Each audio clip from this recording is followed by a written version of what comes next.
Hey everybody, BigBlackHatMan here again, and this week I thought we'd talk about some music. Yeah, Western music. It's something I wanted to talk about for a while. So I got the old guitar here. Yeah. Just one problem though. I mean, it looks really good, doesn't it? I mean, heck, I look like I know what I'm talking about, right? I don't know how to play it. It might have been a poor choice in props. I bet you expect me to play the guitar since I have it here. Well, heck, maybe I'm a natural. Maybe I just automatically know how to play. Let's try.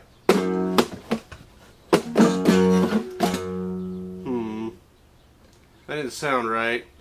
No. I'm not a natural.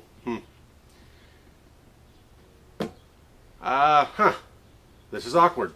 Well, I'll have the guitar anyway, even though I don't know how to play it. Because we're talking about music, so stay tuned for a little talk of Western music.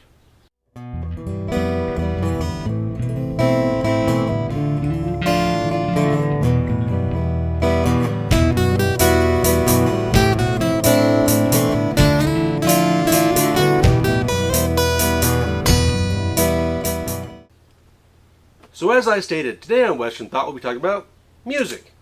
Specifically cowboy music. Remember that line from early on in the Blues Brothers where the woman says, "We have both kinds of music, country and Western"? And we all sort of laughed because when she stated there wasn't much difference. I actually have the DVD over there and I could put it on my computer and show you the clip, but I'm lazy, so I'm going to assume you know it. Now the thing is, she wasn't completely inaccurate in the statement. No, there actually was a difference at the roots of country music. Country was more associated with the South and the Appalachian jug bands that came out of that area.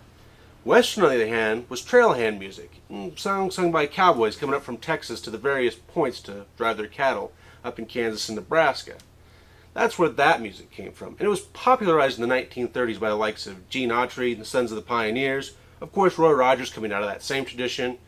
Ernest Tubb, the legendary first king of country music, also had some influence from the Western style of music, given that he was from Texas. Now what I'd really like to do is sing you some of these songs. But I can't sing. No, not very well at all. I'm almost as bad a singer as I am a guitar player, so yeah, it's pretty bad. So instead what I'm doing, I'm going to do you a favor. I'm going to play some selections from the Diamond W Wranglers out of Kansas. They're an excellent cowboy band and sing some very nice traditional cowboy music. I sent them off an email and they're gracious enough to let me use the music for a few short clips. So we'll play the little tune, you'll listen, and then we'll talk about it. Come and sit by my side if you love me. Do not hasten to bid me adieu. Just remember the Red River Valley and the cowboy who loves you so true. Red River Valley.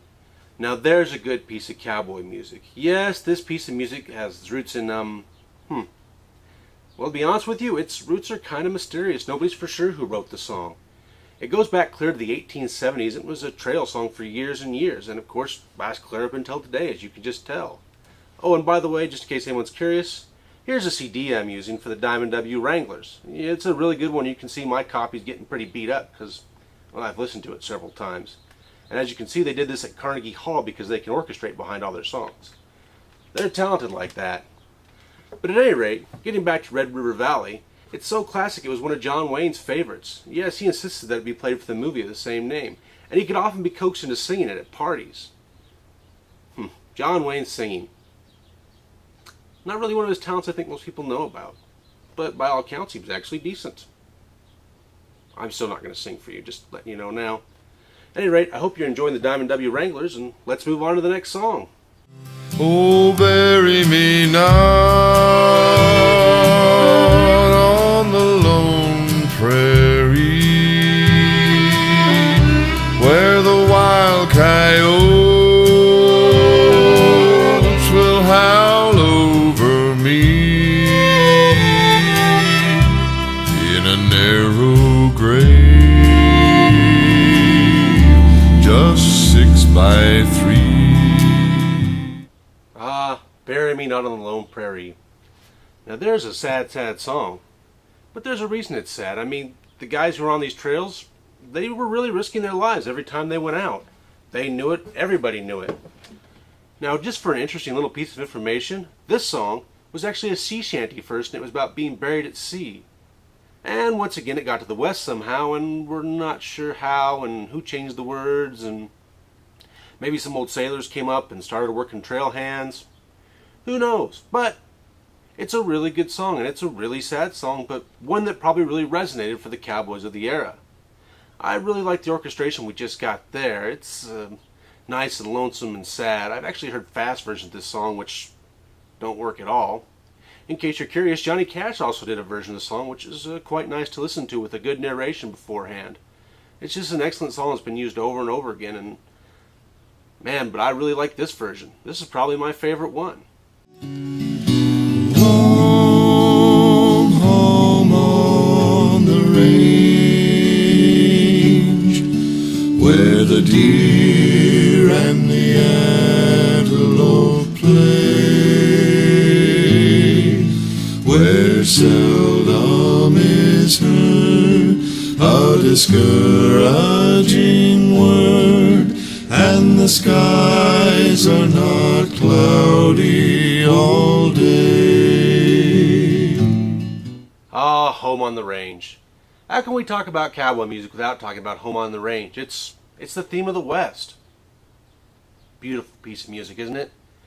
And actually, unlike our first two selections, this one has a much more definite history. It was written originally as a poem by Dr. Brewster Higley, and then later lyrics were added by his friend David Kelly. Dr. Brewster Higley was from Kansas, and to this day, Home on the Range is the official state song of Kansas.